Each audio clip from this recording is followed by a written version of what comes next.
नमः ओं विष्णुपादाय कृष्णपृष्ठाय भूतले श्रीमते भक्तिवेदांत स्वामिन्निति नामिने। नमस्ते सारस्वती देवे गौरवाणी प्रचारिणे निर्विशेषा शून्यवादी पाश्चात्य देशतारिणे। जय श्री कृष्ण चैतन्य प्रभु नित्यानंद श्री अद्वैत गदाधर श्रीवासादि गौर भक्त वृंद। हरे कृष्ण कृष्ण कृष्ण हरे हरे, हरे राम राम राम हरे हरे। मुखं करोति वाचालं पंगुं लंघयते गिरिं यत्कृपातमहं वन्दे श्रीगुरुं दीनतारिणम्। हरे Krishna. I was thinking it's too bright. How does it look in there?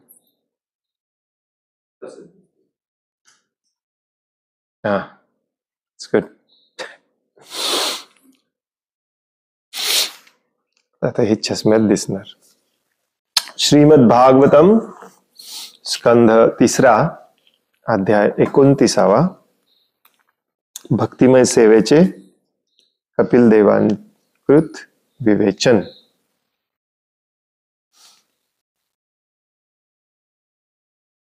Is it dull? It's good.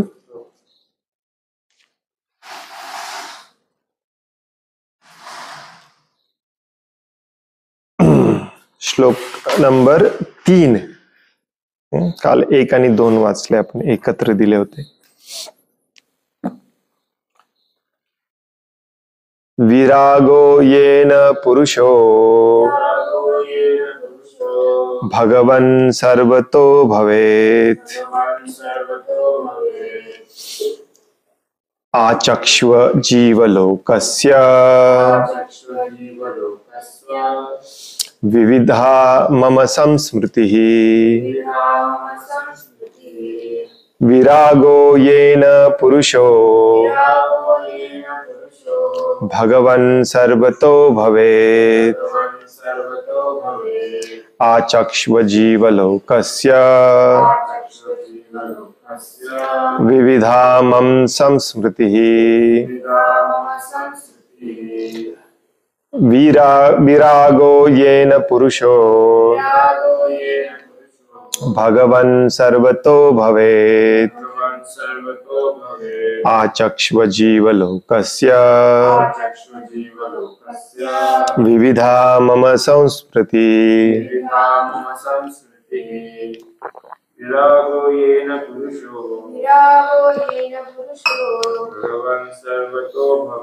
भगवन् सर्वतो भवेत् आचक्ष्व जीवलोकस्य विविधा मम संस्मृतिः। विरागो येन पुरुषो भगवन् सर्वतो भवेत् आचक्ष्व जीवलोकस्य भगवन् सर्वतो मम संस्मृति। विरागः विरक्त येन ज्याद्वारे पुरुषः मनुष्य भगवन् हे प्रभो सर्वतः पूर्णपणे भवेत् होऊ शकू आचक्ष्व कृपया सविस्तर वर्णन करा। जीवलोकस्य सर्वसाधारण लोकांसाठी विविधः विविध मम माझ्यासाठी स्मृतिः जन्म मृत्यूचे चक्र। भाषांतर देवहूती पुढे म्हणाली, हे प्रभो सतत चाललेल्या जन्म मृत्यूच्या चक्राचे तुम्ही माझ्यासाठी आणि इतरही सर्वसाधारण लोकांसाठी माझ्यासाठी आणि इतरही सर्वसाधारण लोकांसाठी कृपया सविस्तर वर्णन करावे. कृपया सविस्तर वर्णन करावे. कारण त्यातील संकटे ऐकून आम्ही कदाचित भौतिक जगातील कर्मांपासून विरक्त होऊ.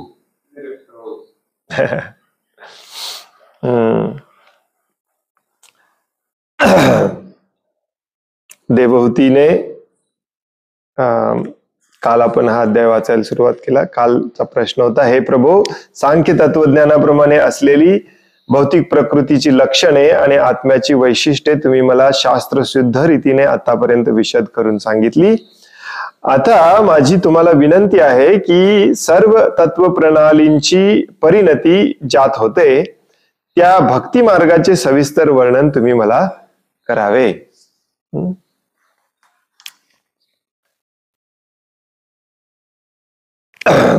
पुढे देवहूती कंटिन्यू करते.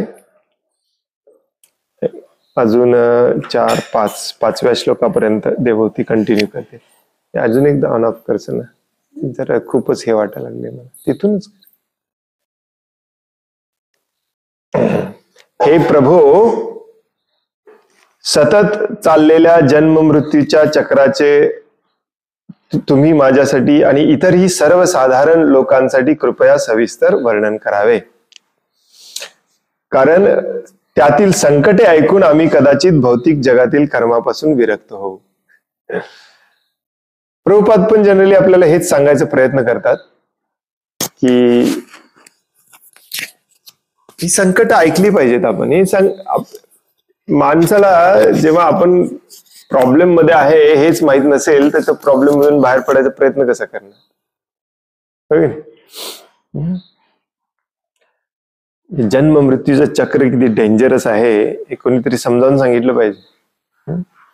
देवहूती म्हणते समजावून सांगा जेणेकरून ते प्रॉब्लेम्स ऐकून तरी निदान मी जगातल्या भौतिक कर्मापासून विरक्त होईन आणि तुमच्या सेवेमध्ये लागेन.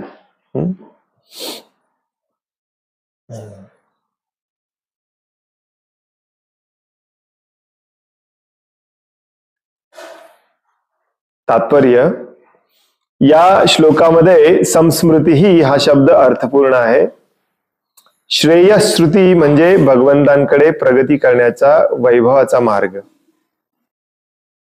आणि संस्मृती म्हणजे भौतिक अस्तित्वाच्या अंधाऱ्या प्रदेशाकडे नेणाऱ्या जन्म मृत्यूच्या मार्गावरील अखंड प्रवास. श्रुती, श्रुती नॉट श्रुती, श्रुती, श्रेयस्मृती. श्रेय म्हणजे जे सगळ्यात बेस्ट आहे त्याला म्हणतात श्रेय. श्रेयस्कर म्हणतो की आपण, श्रेयस्कर काय आहे. भगवंतांकडे प्रगती करण्याच्या वैभवाचा मार्ग म्हणजे संस्मृती, सॉरी श्रेयस्मृती. आणि संस्मृती, संस्कृती, स्मृती नाही संस्कृती म्हणजे भौतिक अस्तित्वाच्या अंधाऱ्या प्रदेशाकडे नेणाऱ्या जन्म मृत्यूच्या मार्गावरील अखंड प्रवास. माईक जग म्हणजे मायायुक्त असलेलं जग, भगवंत आणि भगवंतांशी असणाऱ्या आपल्या घनिष्ठ संबंधाचे ज्यांना ज्ञान नाही ते लोक समाजाच्या भौतिक प्रगतीच्या नावाखाली वास्तविकपणे ऐहिक अस्तित्वातील गहन अंधकारमय प्रदेशाकडे जात आहेत. या मायारूपी जगामध्ये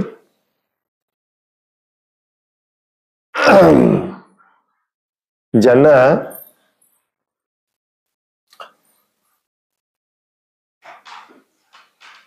स्वतःचा आणि भगवंतांचा काय संबंध आहे हे माहिती नाही असे लोक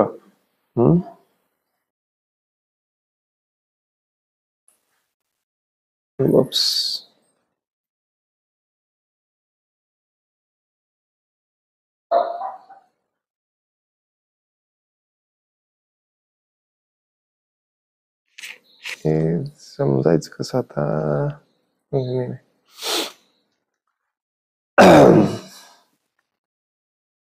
समाजाच्या भौतिक प्रगतीच्या नावाखाली खरं बघायला गेलं तर ऐहिक अस्तित्वातील गहन अंधकारमय प्रदेशाकडे जात आहेत.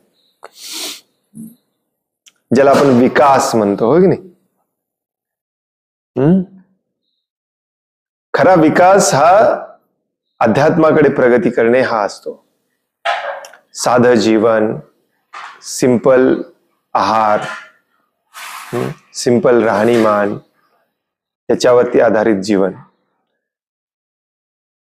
आणि आपण आता सध्या बघा कसं काय करतोय, हिंदुत्वाच्या नावाखालीच, धर्माच्या नावाखालीच जीवन कॉम्प्लिकेटेड करतोय, इंद्रिय तृप्ती वाढवतोय, अजून कंझ्युम करा, कंझ्युम करा, कंझ्युम करा.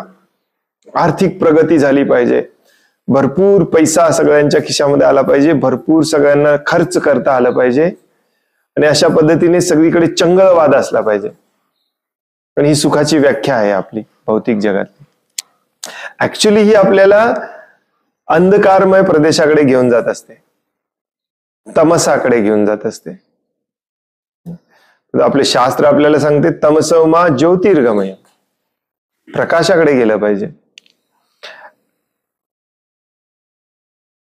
भौतिक प्रगतीच्या नावाखाली आपण अंधकाराकडे जातो. ऐहिक अस्तित्वातील गहन अंधकारमय प्रदेशाकडे जाणे म्हणजे मनुष्यापेक्षा कनिष्ठ व नीच योनीमध्ये प्रवेश करणे होय. आपले सगळी कार्य ही पशुसारखे आहेत, आणि पशुसारखी कार्य करणाऱ्याची गती पशुकडेच होणार. मग हे आपल्याला काही माहिती नाहीये का? जेव्हा आपण म्हणतो आपण हिंदू आहोत, हिंदुत्ववादासाठी आपण लढत आहोत, मग ह्याच्यासाठी काय करतोय आपण? ऍब्सोल्युटली झिरो करतोय, काहीही प्रयत्न करत नाही. आर्थिक विकास कसा वाढेल, पैसा, समृद्धी, सुबत्ता सर्वांच्या घरामध्ये कशी येईल, ऍक्च्युली सर्वांच्या घरामध्ये येईल याचा पण प्रयत्न करत नाहीये हे हिंदुत्ववादी सरकार. काही लोकांचं गाठोडं भरले की बास आहे यांच्यासाठी. तो आपल्याला धर्म म्हणजे काय, हिंदुत्व म्हणजे काय हे सांगणारच कोणी राहिलेलं नाहीये. त्यामुळे आपण पण याला भुलतो, यालाच प्रगती म्हणतो, यालाच विकास म्हणतो. आणि बरेचसे साधू संत देखील यालाच मान्यता देतात, बरेचसे साधू संत देखील यालाच प्रोत्साहन देतात, सपोर्ट करतात. ही अजून आश्चर्याची गोष्ट आहे. हो की नाही? अमेझिंग.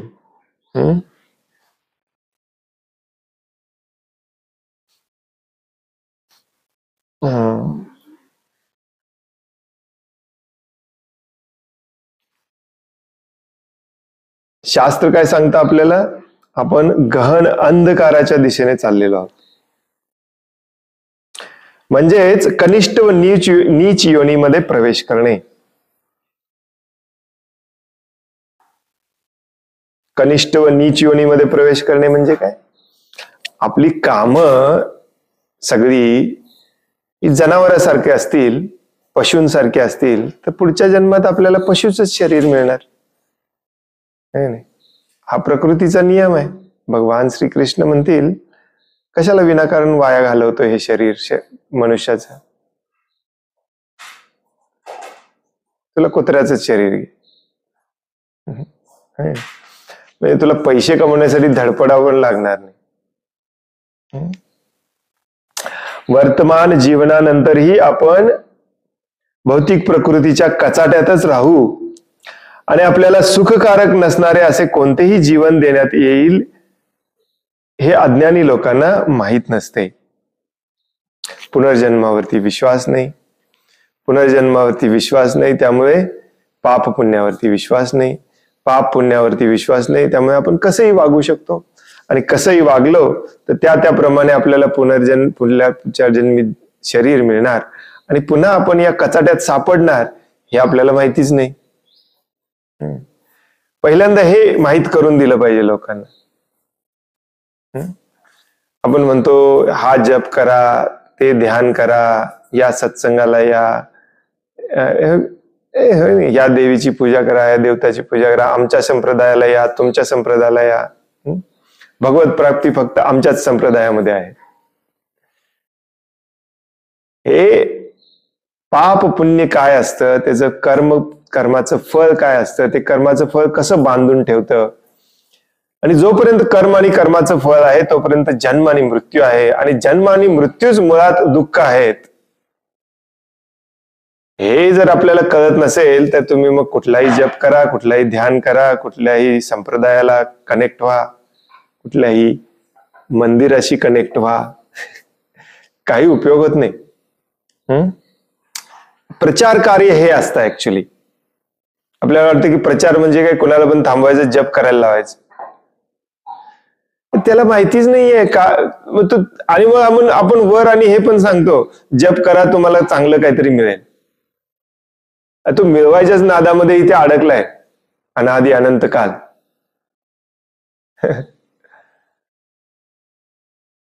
जप करा, दुसऱ्यांची सेवा करा, हे मात्र आपण जनरली सांगत नाही.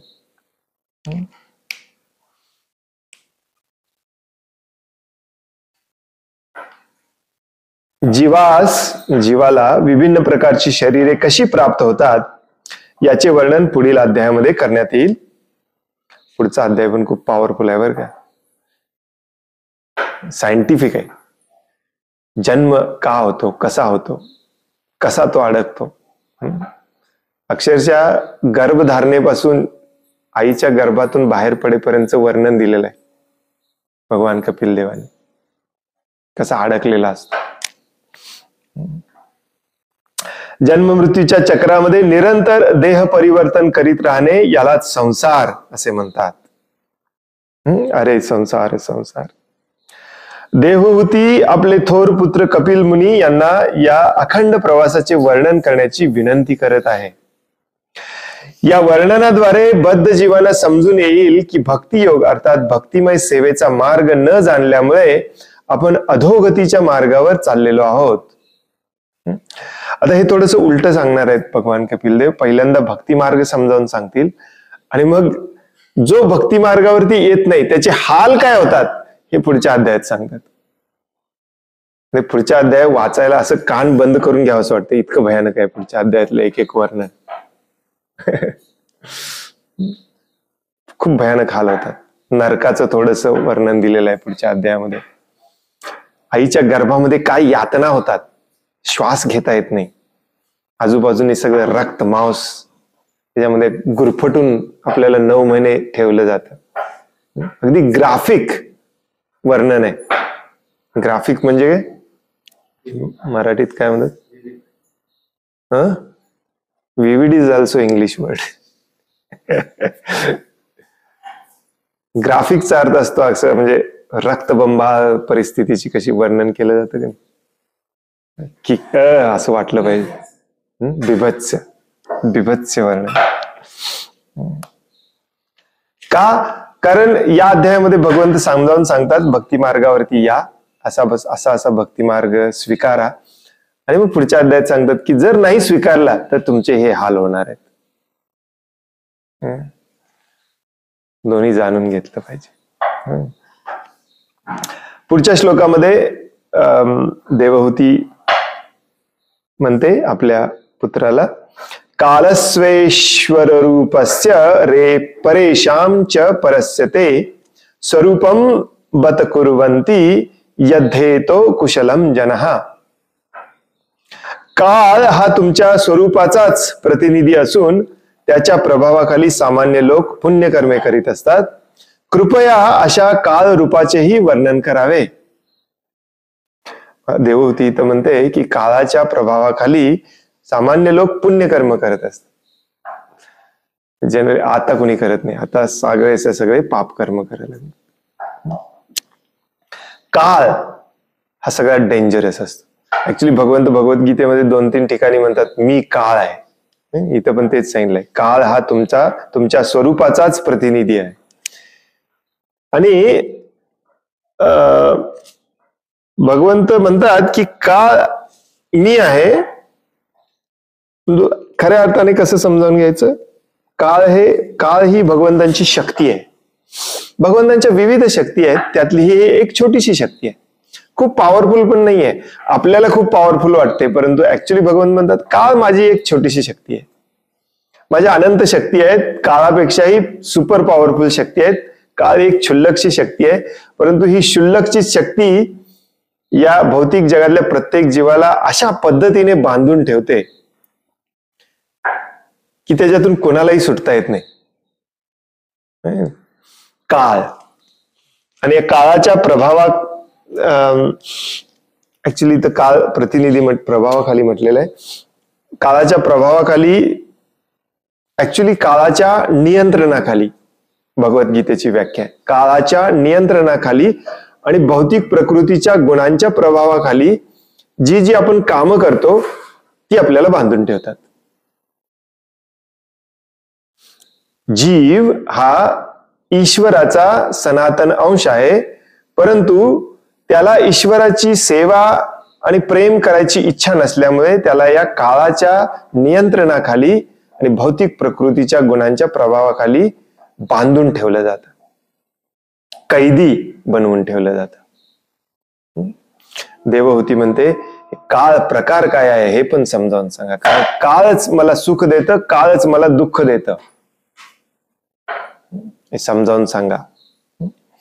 तात्पर्य, सद्भाग्याचा मार्ग आणि अंधकारमय प्रदेशाकडे जाण्याचा मार्ग याविषयी मनुष्य कितीही अनभिज्ञ असला तरी त्याला शाश्वत काळाच्या प्रभावाची खचितच जाणीव असते.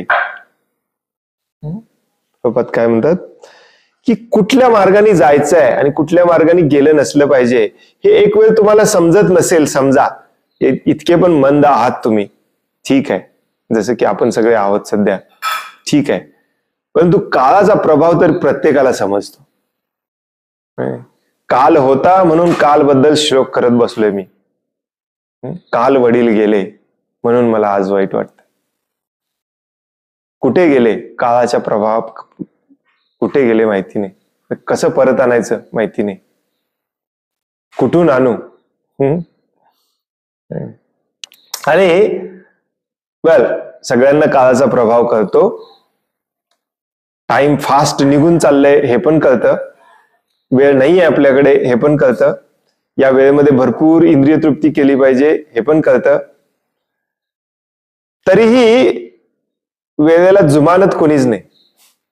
प्रत्येकाला असं वाटतं की माझ्याकडे अनादि अनंत काळ आहे, चला प्लॅनिंग करूया.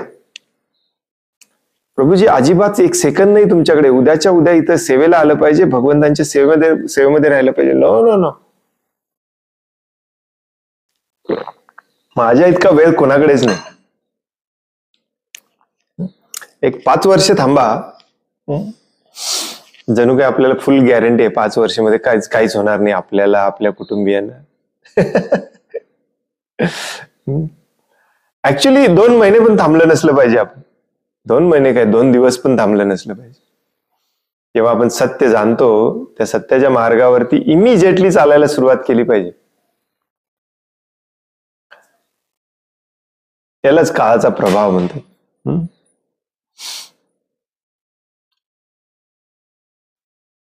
प्रभुपाद इथे काय लिहितात? सद्भाग्याचा म्हणजे चांगला मार्ग आणि अंधकारमय मार्ग, अंधकारमय प्रदेशाकडे जाण्याचा मार्ग याविषयी मनुष्य कितीही अनभिज्ञ असला तरी त्याला शाश्वत काळाच्या प्रभावाची नक्कीच जाणीव असते. कारण काळ हा आपल्या भौतिक कार्याची सर्व फळे नष्ट करतो. आज काय केलंय त्याचा मोबदला आपल्याला काळामुळेच समजतो, उद्या मिळणार आहे किंवा काल मिळालं नाही. सुख दुःख हे काळामुळेच समजतं. विशिष्ट काळी शरीराचा जन्म होतो आणि त्यानंतर काळाचा त्यावर त्वरित प्रभाव पडतो. देहाच्या जन्मदिनासोबतच मृत्यूचा प्रभावही शरीरावर सुरू होतो. वाढत्या वयाने काळाचा शरीरावरील प्रभाव दिसू लागतो. एखादा मनुष्य 30 किंवा 50 वर्षाचा झालेला असेल तर काळाच्या प्रभावाने त्याच्या एकूण आयुष्यातील 30 किंवा 50 वर्षे नष्टच केलेली आहेत. काळाची बरीच कामं सांगितलेत, परंतु सगळं काही याच्यामध्ये समाविष्ट होतं. काळाचं मेन काम आहे तुम्हाला त्रास देणे.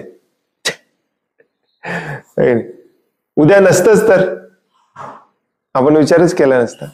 काल नसताच तर आपण शोक करत बसलोच नसतो. आपल्याला पण माहिती आहे, कुठलीही सुंदर, आकर्षक आणि एकदम लक्झरियस महागडी वस्तू जरी आपण घ्यायला गेलो, पहिला प्रश्न आपण विचारतो याची गॅरंटी काय. आणि किती पण महागडी वस्तू असू दे, सगळे 1-2 वर्षाच्या पुढे कोणी गॅरंटी देत नाही. काळाचं मेन काम आहे तुमची फळं नष्ट करणे, तुमचा टाइम वेस्ट करणे.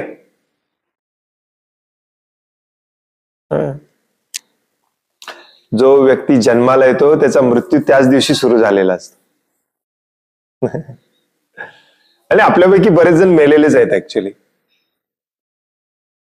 कारण जिवंतपणाची लक्षणच नाहीत आपल्यामध्ये. एक बऱ्याच वर्षापूर्वी मी एक इंग्लिश कोट म्हण वाचलेली. एक इंग्लिश फिलॉसॉफर होता, तो म्हणाला, most of us die at the age of 25. We are buried at 75. म्हणजे काय, आपल्यापैकी बरेच लोक 25व्या वर्षीच मेलेले असतात, फक्त त्यांना जाळलं जातं 75व्या वर्षी. एवढाच फरक आहे. कारण असं पशुसमाने वागण्यात काय अर्थ पण काय आहे.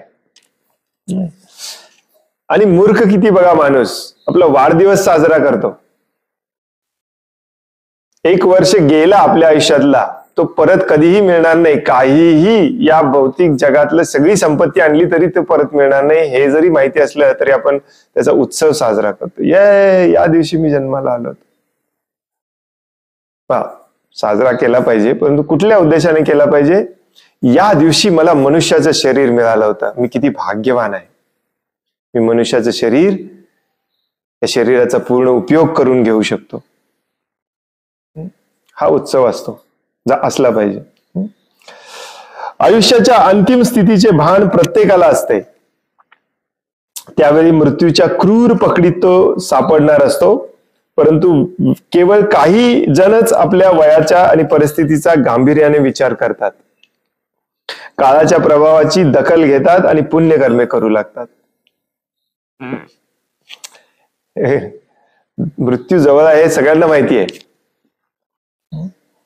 मृत्यूच्या सापळ्यामध्ये, तडाख्यामध्ये सापडलं हे पण माहिती आहे.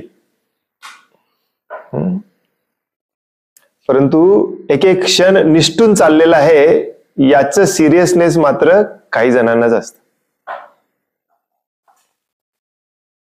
बऱ्याचदा मी म्हणतो की नाही, आपल्याकडे वेळ नाहीये, कुणी सिरियसली घेत नाही. सगळ्यांना वाटतं मी फक्त आता हे वाक्य बोलून बोलून पण एवढं डोक्यात बसलेलं असेल तुमच्या, प्रभूजी तर म्हणतातच वेळ नाहीये, तर काय किती सिरियसली घ्यायचं त्याला. होय की नाही. 1000 वेळा तर प्रभूजींच्याच तोंडातून ऐकले आपल्याकडे वेळ नाहीये. ठीक आहे, काय बिल्डिंग या वर्षी झाली नाही, पुढच्या वर्षी होईल, पुढच्या वर्षी झाली नाही, त्याच्या पुढच्या वर्षी होईल. आता मागच्या आठवड्यात देखील मी म्हणत होतो की पाण्याची व्यवस्था आपल्याला करायची आपल्या जागेवरती, खूप सिरियस मॅटर आहे, पुढच्याच आठवड्यात गेलं पाहिजे. एक गोष्ट लक्षात घ्या की एकतर या कलियुगामध्ये परिस्थिती सध्या इतकी महाभयानक झालेली आहे की कुठल्याही व्यक्तीला कुठल्याही क्षणी मृत्यू येऊ शकतो. तो सत्ययुगामध्ये पण येतो, द्वापर त्रेतायुगामध्ये पण येतो, परंतु एक ऍव्हरेज लाईफ स्पॅन दिलेलं असतं प्रत्येक युगाचं. जसं सत्ययुगाचं 1,00,000 वर्ष आहे, त्रेतायुगाचं 10,000 वर्ष आहे, द्वापर युगाचं 1,000 वर्ष आहे, कलियुगाचं 100 वर्ष आहे. पण याचा अर्थ असा नसतो की ते 100 कलियुगामध्ये पूर्ण आहेत असंच राहतं. कलियुगाच्या पहिल्या दिवसापासून ते कमी कमी होत जातं. तसं सत्ययुगाच्या पण पहिल्या दिवशीपासून ते कमी कमी होत जातं.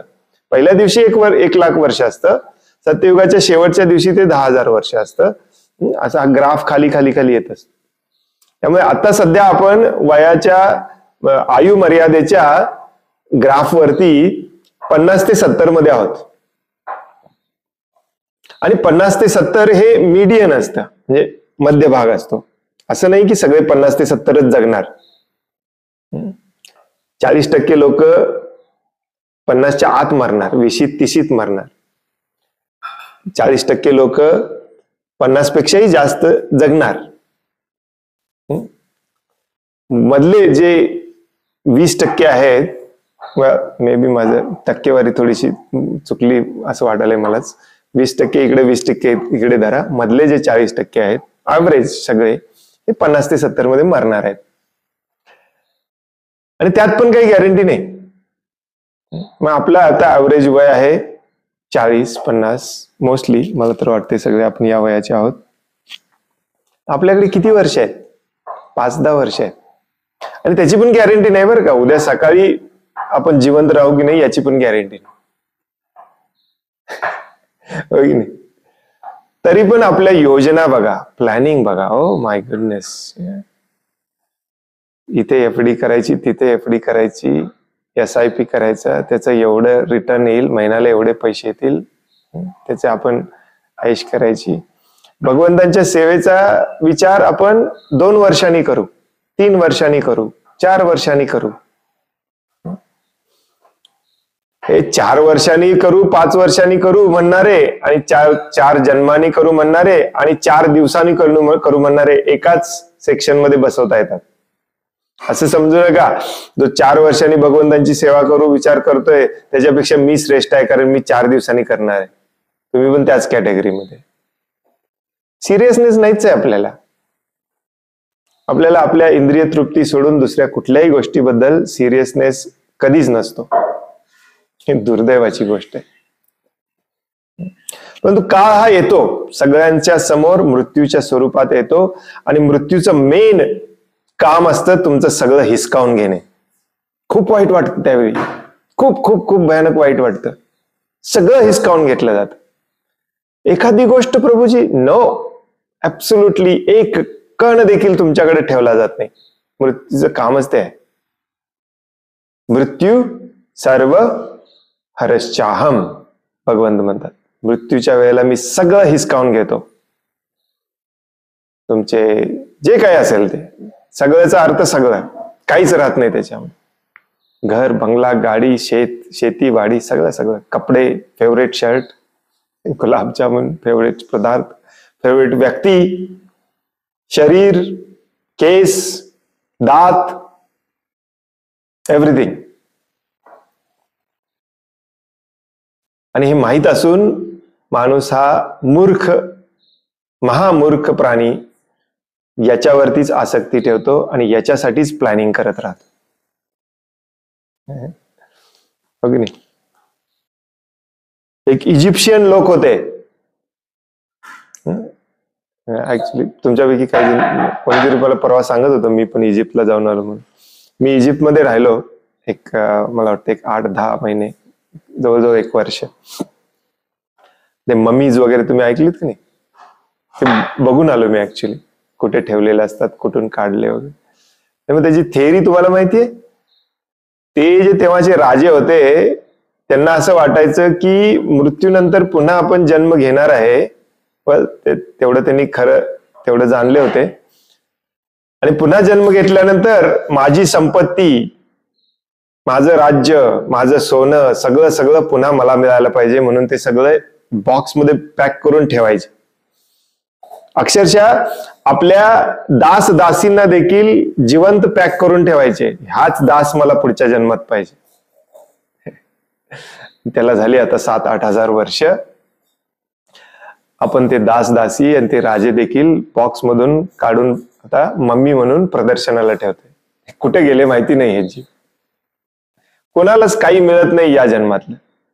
या जन्मातलं पुढच्या जन्मात कोणाला काहीही मिळत नाही. ऍब्सोल्युटली काही मिळत नाही.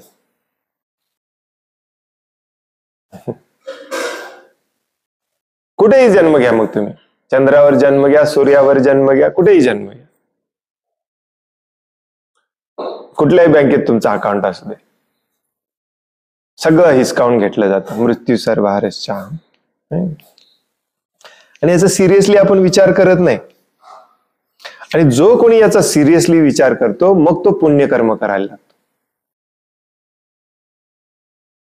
कारण त्याला थोडंफार कळतं की पुढचा जन्म तर मी चुकवू शकत नाही. मग त्या पुढच्या जन्मामधलं दुःख चुकवू शकतो. चला आपण चांगली कामं करूया. म्हणजे त्याला हे पण माहिती नसतं की चांगली कामं पण बांधून ठेवतात. त्यांचा पुण्यकर्मे करण्यामागील हेतू भविष्यात आपला जन्म हीन कुळात अथवा पशु योनीमध्ये होऊ नये हा असतो. चांगला जन्म मिळावा असतो. सामान्यपणे लोकांची विषय भोगामध्ये अत्याधिक आसक्ती असते आणि म्हणून त्यांना स्वर्गीय ग्रहलोकावर जन्म घेण्याची आकांक्षा असते. जन्म माझा चांगला व्हावा आणि यासाठी ते दान इत्यादी पुण्यकर्मे करण्यात मग्न असतात. परंतु वस्तुतः भगवद्गीतेत सांगितल्याप्रमाणे एखाद्या मनुष्याने विश्वातील सर्वोच्च अशा ब्रह्मलोकामध्ये जरी प्रवेश केला तरी त्याची जन्म मृत्यूच्या चक्रातून सुटका होऊ शकत नाही. पुण्याचं फळ चांगलं मिळतं, दुःख कमी मिळतात, क्लेशदायक परिस्थितीमध्ये तुम्हाला जन्म घ्यावा लागत नाही, मग ते इथे असो वरच्या स्वर्ग लोकामध्ये असो. परंतु जन्म मृत्यू जरा व्याधी कोणालाही चुकलेलं नाही. पुनरावृत्तीनो अर्जुना हा ब्रह्मभुवना लोको पुनरावृत्तीनो अर्जुना, कोणालाच चुकलेलं नाही.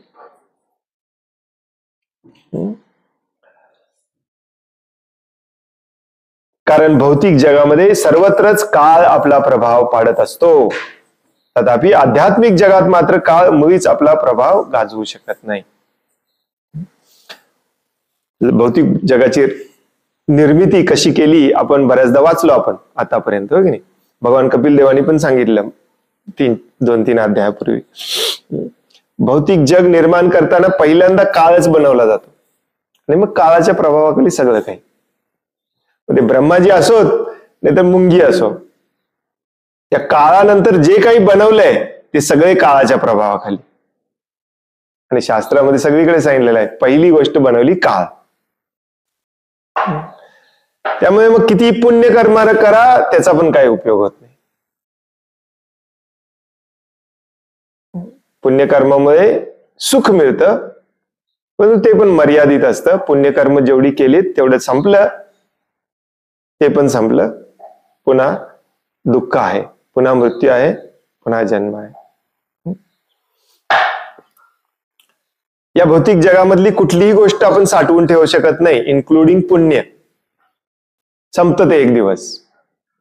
फक्त भगवंतांची भक्तिमय सेवा ही चिरंतन टिकते, त्याला कोणीही हिरावून घेऊ शकत नाही. जसे इथे आपण 1 लाख रुपये कमवले आणि मग कुठेतरी युरोपला इंडोनेशियाला वगैरे फिरायला गेलो, किती दिवस ऐश करणार आहे? 1 लाख रुपये संपेपर्यंत. त्याच्या पुढे काय? पुन्हा काम करावं लागतं. तसंच पुण्याचं आहे. इतकं इतकं इतकं इतकं पुण्य साठवलं मग ते पुढच्या जन्मामध्ये आपल्याला त्याचा सुख उपभोग मिळतो. पण ते एक एक एक एक पैसे घेऊनच ते काय फुकटात तुम्हाला दिलेलं जात नाही. जेवढे पुण्य कमवले तेवढ्याच सुख मिळतं तुम्हाला. पुण्य संपलं, सुख संपलं, पुन्हा पुण्य कमवावं लागतं. आणि हे पुण्य कमवणं पण साधी सोपी गोष्ट नाही आहे, कष्ट करावेच लागतात, हो की नाही.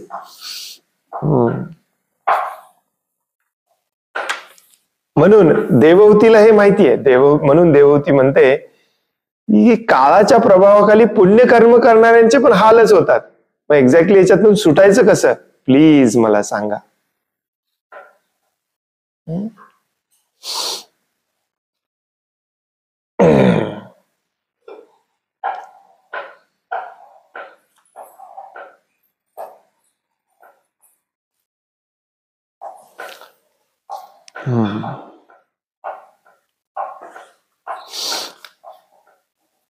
थांबूया आपण इथेच. आणखीन एक देवहूतीच्या प्रश्नाचा आणखीन एक श्लोक आहे.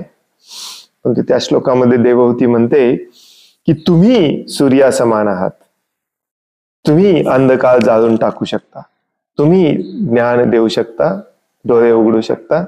तुमच्या आश्रयाविना कायमचे झोपलेले आमच्यासारखे जीव कसे जागे होणार आणि कसे कर्माच्या आणि कर्मफळाच्या चक्रातून सुटणार.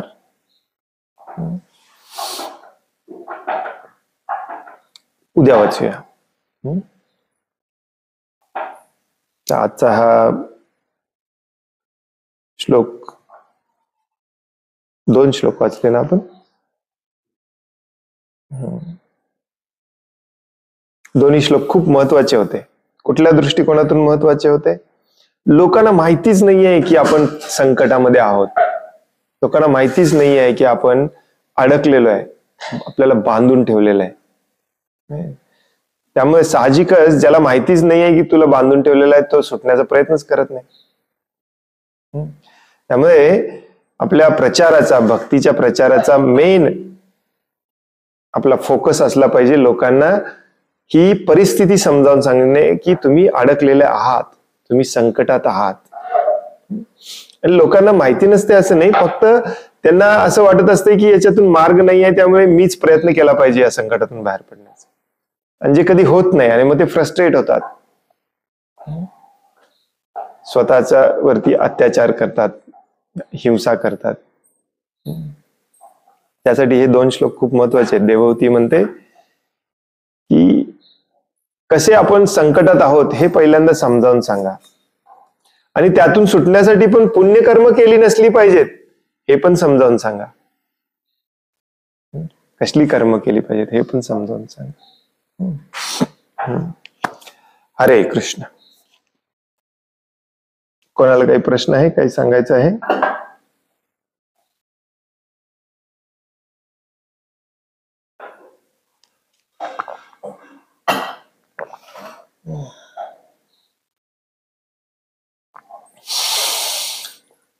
हरे कृष्ण, दंडवत प्रणाम.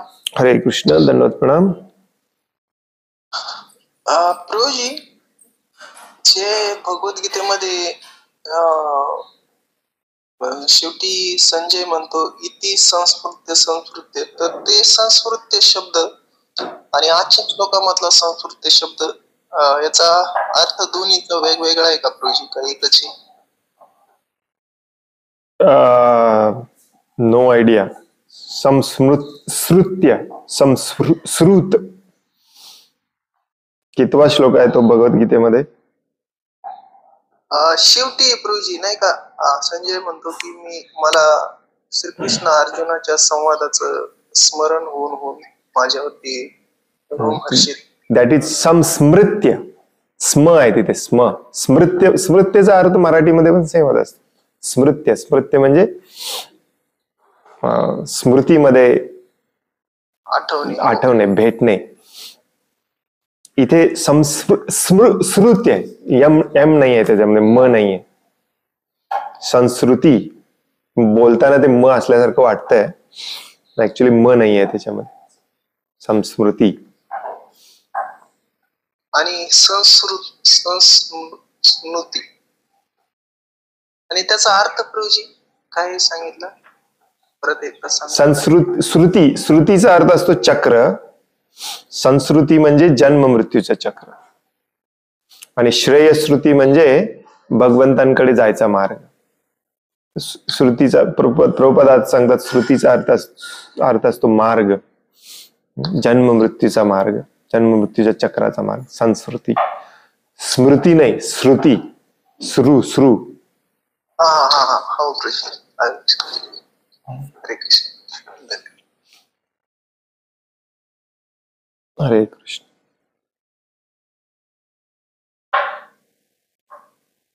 आणि भगवद्गीतेत आहे ते स्मृत्य, स्मृती.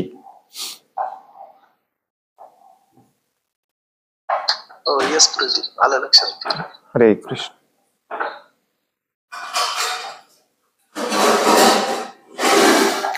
आणखीन कोणाला काही प्रश्न आहे, काही सांगायचं आहे?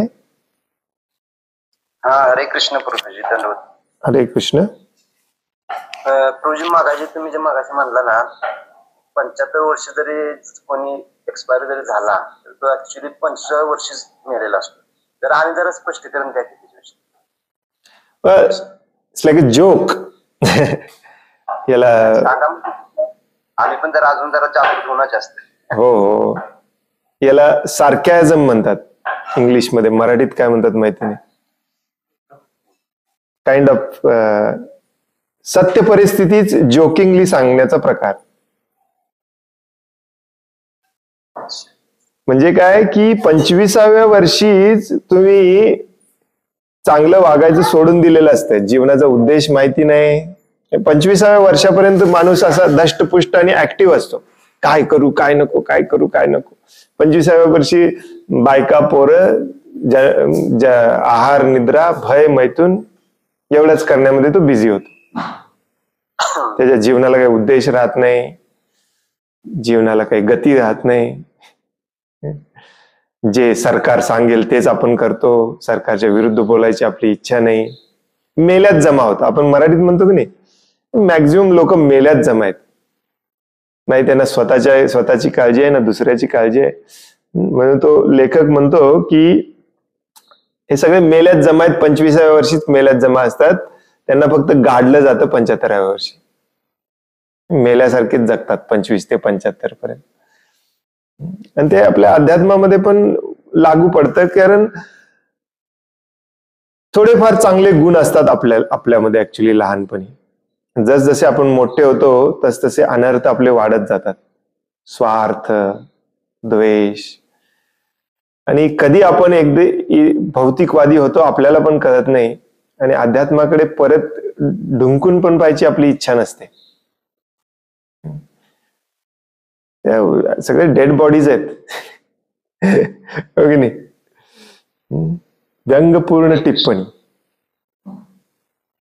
व त्या लेखकाने हे भौतिकदृष्ट्या म्हटलेलं, भौतिकदृष्ट्या पण हे सत्य आहे ऍक्च्युली. 25व्या वर्षापर्यंत सगळे ऍक्टिव्ह असतात. तिथले जे मळ होतात कोणाच्या जीवनात काही अर्थच राहत नाही. बेक के बेक करत बसतात. हो की नाही. आणि शास्त्र तर आपल्याला सांगतं की तुम्ही लहानपणापासूनच जर आहार निद्रा भय आणि मैथून याच गोष्टीसाठी काम करत असाल तर तुमच्या जगण्यात काही अर्थच नाहीये. आणि म्हणूनच तुम्हाला पुढच्या जन्मामध्ये पशुचंच शरीर दिलं जातं. ठीक आहे, तुला फक्त खाणे पिणे झोपणे आणि सेक्स लाईफ याच्यामध्येच इंटरेस्ट असेल तर ते डुकराच्या जीवनात पण आहे. तू कशाला मानवाचं जीवन वाया घालवतोस. भगवंत म्हणतात नाही तुला डुकराचं जीवन घे.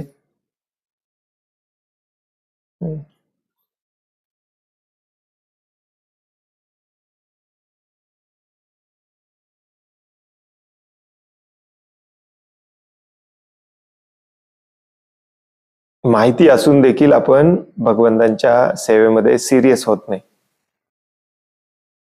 अगदी आपल्याला सगळं महत्वाचं वाटतं भगवंतांची सेवा सोडून. सगळं महत्वाचं आहे. भगवंतांची सेवा 4 दिवस पुढे ढकलली तरी चालते. बाकीच्या गोष्टी 4 दिवस पुढे ढकलून चालत नाही, अजिबात चालत नाही. कोणाचं बर्थडे पुढे ढकलून चालत नाही, कोणाचं लग्न पुढे ढकलून चालत नाही, कुठली ट्रिप पुढे ढकलून चालत नाही, बिझनेस पुढे ढकलून चालत नाही, जॉब पुढे ढकलून चालत नाही. भगवंतांचं काम मात्र सदैव आपल्याकडे ऑप्शन आहे, याला पुढे ढकललं तर चालते. आणि वर आपण म्हणतो भगवान श्रीकृष्णांचं मी भक्त आहे. कोणालाही वेळेचं महत्व नाहीये. अशी आपली परिस्थिती आहे सध्या स्थितीमध्ये. काय उपयोगच नाहीये या जगण्याला, नाही.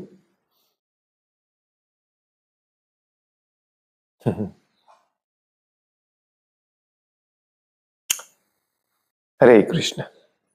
आणखीन कोणाला काही प्रश्न आहे, काही सांगायचं आहे?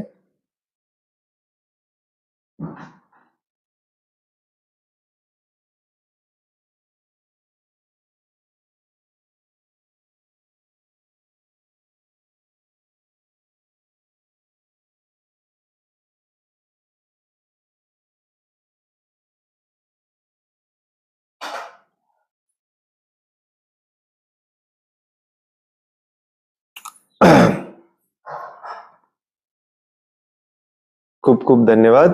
वांछा कल्पतरो भयश्च कृपा सिंधुभ्य एव च पतितानां पावनेभ्यो वैष्णवेभ्यो नमो नमः. अनंत कोटि वैष्णव वृंद की जय. वैष्णव ठाकुर शिल प्रभुपाद की जय. ग्रंथराज श्रीमद् भागवतम की जय. हरे कृष्ण. धन्यवाद.